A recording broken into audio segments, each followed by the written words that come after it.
మాజీ మంత్రి పేర్ని నానిపై ప్రభుత్వ విప్ బొలిశెట్టి శ్రీనివాస్ మండిపడ్డారు. పేర్ని వ్యాఖ్యలకు ఆయన కౌంటర్ ఇచ్చారు. వైఎస్ రాజశేఖర్ రెడ్డి విమాన ప్రమాదంలో చనిపోయినట్లు అందరికీ అలా జరగాలి అని నాని కోరుకుంటున్నారని బొలిశెట్టి ఆగ్రహం వ్యక్తం చేశారు. పిల్లి శాపనార్థాలు పెట్టినట్లు పేర్ని శాపనార్థాలు పెడుతున్నారని అన్నారు. తిరుగుతున్నారు. ఆయన ఒక సినిమా యాక్టర్, ఒక సినిమా చేస్తే వందలాది కోట్లు సంపాదించేటువంటి వ్యక్తి. నువ్వేంటి నీకేమన్నా బయటికి వెళ్తే ఏమన్నా రూపాయి ఇస్తాడు ఎవడన్నా? నువ్వు ఎలా సంపాదించావు చెప్పు. నువ్వు నీకు ఎక్కడి నుంచి వచ్చి నీ గొడవలు ఎన్ని ఎక్కడి నుంచి చెప్పు. నీ దగ్గర ఆధారాలు ఏమున్నాయి చెప్పు. నువ్వు ఇవాళ పవన్ కళ్యాణ్ అడుగుతున్నావు. నువ్వు పవన్ కళ్యాణ్ ఎవరిస్తారంట? వాళ్ళ అన్నగారు ఒక మాట చెప్తే విమానం కొనిచ్చేటువంటి పరిస్థితి వల్ల అది తెలుసా నీకు? ఎవరి గురించి మాట్లాడుతున్నావు నువ్వు?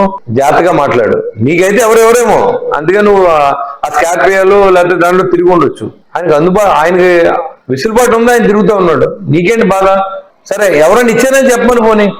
నువ్వు అన్నావు కదా ఏ కంపెనీ వాళ్ళు ఇచ్చారని అడుగుతున్నావు. నువ్వు చెప్పు పలానా వాళ్ళు ఇచ్చారని చెప్పి నీకు చెప్పాల్సిన అవసరం ఏంటి?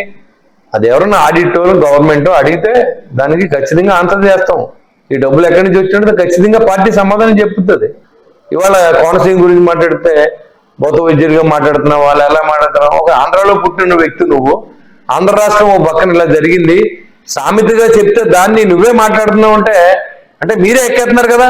ఇటు తెలంగాణ వాళ్ళు మీరు ఎడవలేక తెలంగాణ వాళ్ళకి ఎక్కేసి పవన్ కళ్యాణ్ తిట్టిస్తా ఉన్నారు. అంతేనా మీరు చేసేది? వాళ్ళ రాష్ట్రం నష్టపోయింది. ఆ రాష్ట్రం విడిపోతే ఉమ్మడి రాష్ట్రంగా ఉన్న ఆంధ్ర రాష్ట్రం విడిపోతే దానివల్ల నష్టపోయింది ఎవరు? ఆంధ్ర రాష్ట్ర ప్రజలు నష్టపోయారు. ఏ రోజైనా మీరు మాట్లాడారా? అక్కడ అన్నాడు ఆయన పవన్ కళ్యాణ్ గారు, ఒక తల్లి బిడ్డను కూడా అంటే నా దిష్ట తగిలింది ఆయన నీకు అని బొట్టు పెడతా ఉంటది. దిష్టి అనే దానికి అర్థం తెలియని మాటలు మాట్లాడుతూ ఉన్నావు. నీకు ఎందుకన్నా నీ గొడవ? నీకు అనవసరం కదా. నువ్వు రాష్ట్రం మీద ఆధారపడి రాష్ట్రం బాగుపడాలనే వ్యక్తుల గురించి విమర్శించడం సరికాదని నీకు తెలియజేస్తా ఉన్నా.